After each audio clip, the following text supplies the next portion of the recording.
Hello, everybody. It's me, and I'm you, and this is Two Guys, Same Person.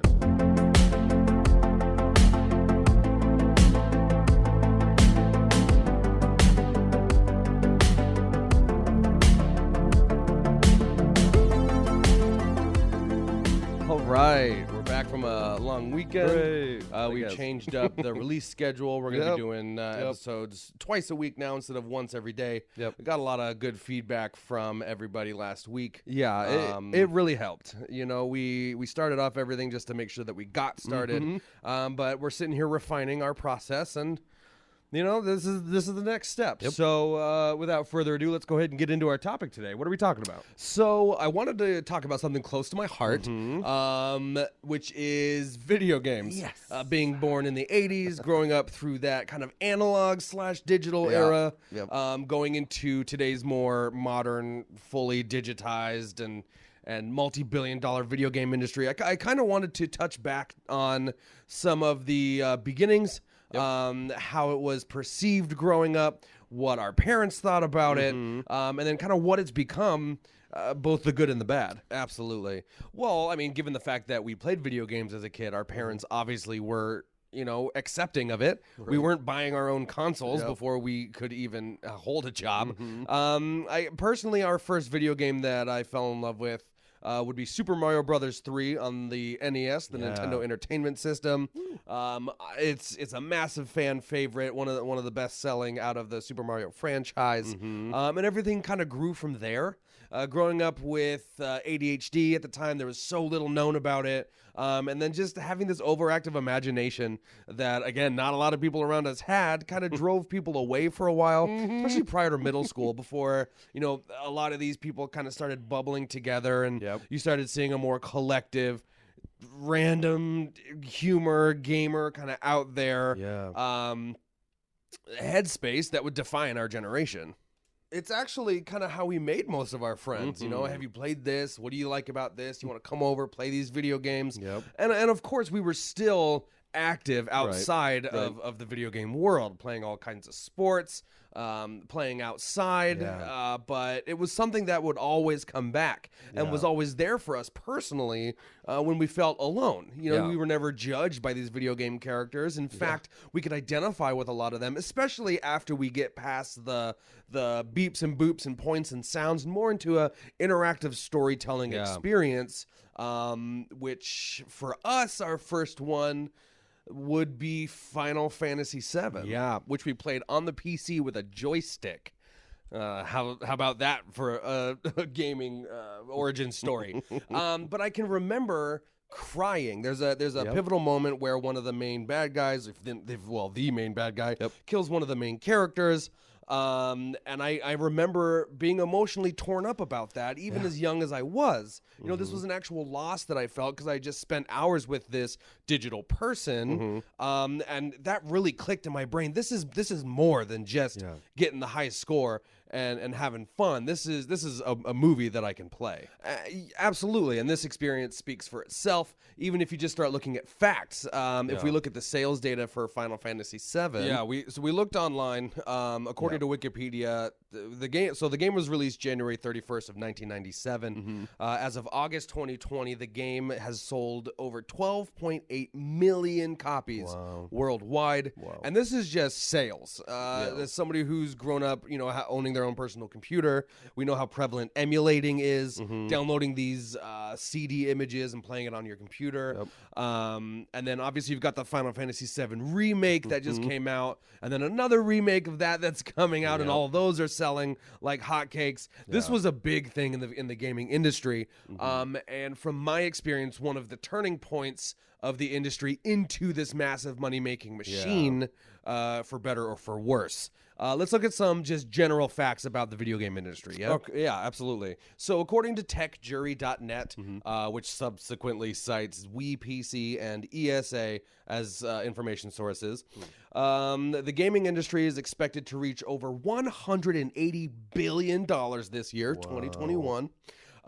There is about $2.5 billion gamers around the world. Wow. Your average gamer is about 34 years old. So, yep, right on schedule. Nearly 60% of Americans play video games every day. Wow. And about 70% of parents believe that video games have a positive influence on their children's lives. Yeah. That last one really speaks to us as we've crossed over into parenthood, and given the past 12 months of not being able to go to parks, go outside, we actually introduced our son to the Super Mario franchise a little bit earlier than we had anticipated, but you know, it was a lifesaver when we couldn't go out and do stuff. For sure. Now, with our experience growing up as a gamer, with parents who would dabble in video games and play with us, but, you know, saw them ultimately as these kind of entertainment distractions, we took a different approach and made this more of an interactive story experience where we would read the words on the screen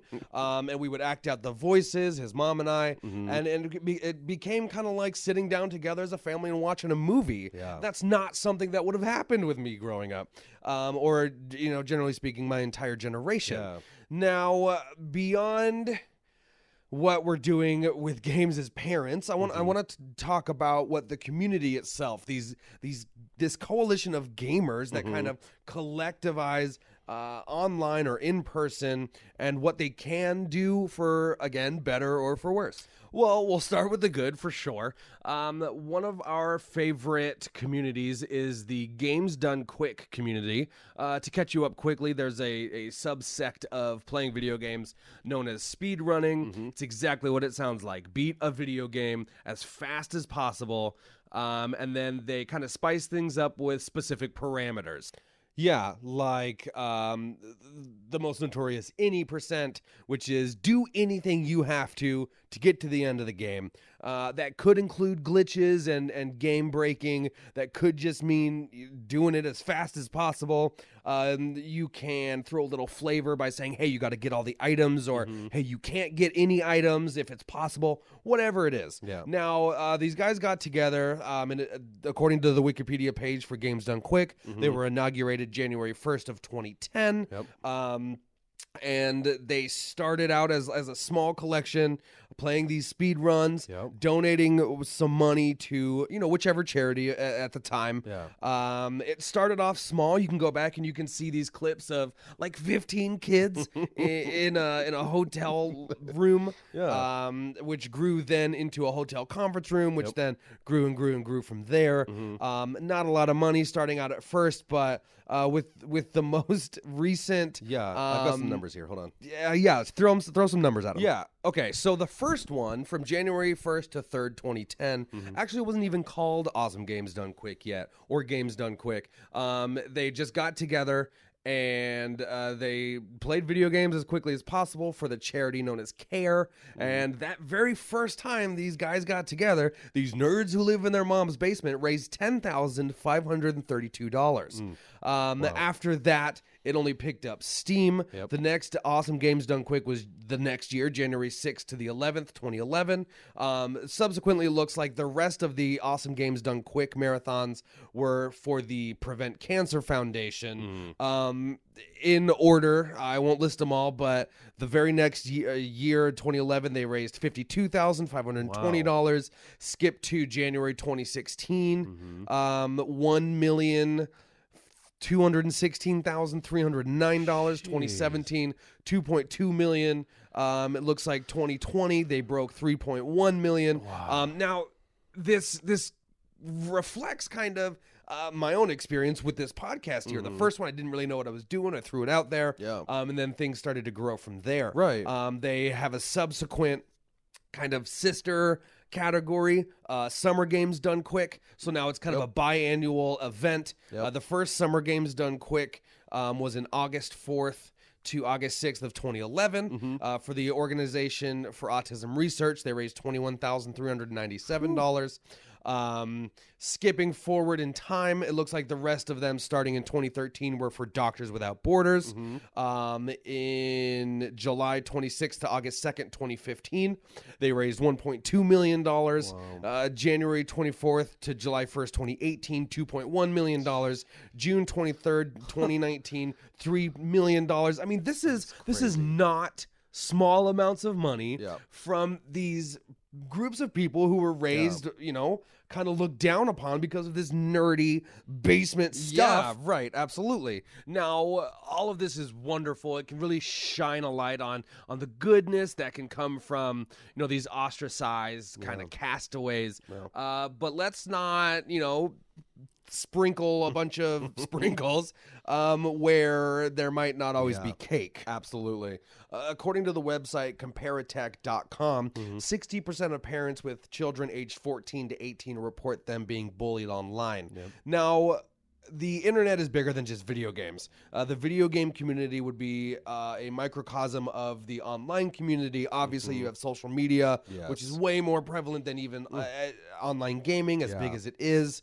Most of the bullying is still kind of in person. According to this website, 82.8% have reported physical bullying happening at school, and the most digital bullying happening on social media sites and applications. Now, it does state that online video games show 7.9% of all digital bullying happens through that. Wow. We've been there to see the advent of the internet into gaming and to see the anonymity that comes with net handles and not sharing your location. And just with the internet becoming more and more entrenched into people's lives in general, kids aren't going to the malls anymore. They're hanging out online. And everything just kind of moves where the people go. According to the same website, cyberbullying may be contributing to the increase in youth suicides. Imagine feeling ostracized in real life, finding out that video games are a way for you to feel accepted, and then having that community turn on you for whatever reason. Kids are going to be kids, people are going to people every single time, and if you're not prepared to kind of handle people, it can be really devastating, as this data shows. Absolutely. I don't think anybody was ready for video games to explode like this. They died once. You had the arcades of the 80s, and then people just felt that they were just a cash grab, and they were, and then there was just a desert of nothingness, and then the home consoles came out, and then there's the boom for you. So let's wrap this up. We looked at some of the good. We looked at some of the bad. What does all this mean? Why do we even talk about video games? Video games aren't going to be going anywhere. They're only going to be more prevalent in future generations. They're more and more being used as tools for learning. It started back in the 90s with these learning games. Reader Rabbit, Putt Putt Saves the Zoo, all of this kind of basic computer. Mavis Beacon teaches typing. All this basics introduction. Wow. And now with a more and more digital lifestyle, we're gonna start seeing more changes, and I hope that this kind of a conversation can open up doors for people to understand that positive things can come from sitting in front of a TV. Now, always, everything in moderation. Everything in moderation. And this is coming from a tried and true gamer. Go outside, get some sun, talk to people in real life, but given the way the climate's going, if we're not going to save this, we're going to be in front of screens more. And we're going to see things change, and we need to be ready for that. So follow the trends. Make sure you're involved. If you have children, or if you are an active gamer, pay attention to what you're consuming, to what it might be doing, to being a positive force into your community. Look to organizations like the Games Done Quick community as an example of what to do, and then these statistics for cyberbullying on what not to do. If gaming isn't your thing, still study up on it. It's just kind of like, hey, I don't want to be a doctor, but it's going to be good to know how to, do chest compressions. I'm not a mechanic, but I know how to change a tire. I'm not a gamer, but I know what my son, daughter, whomever is consuming, playing in the community that they're involved in. Wow. As always, thank you for coming and listening to us. You. We love having these conversations with you and ourselves. And us signing off, this has been Two guys, same person. Bye. See ya. Thank you.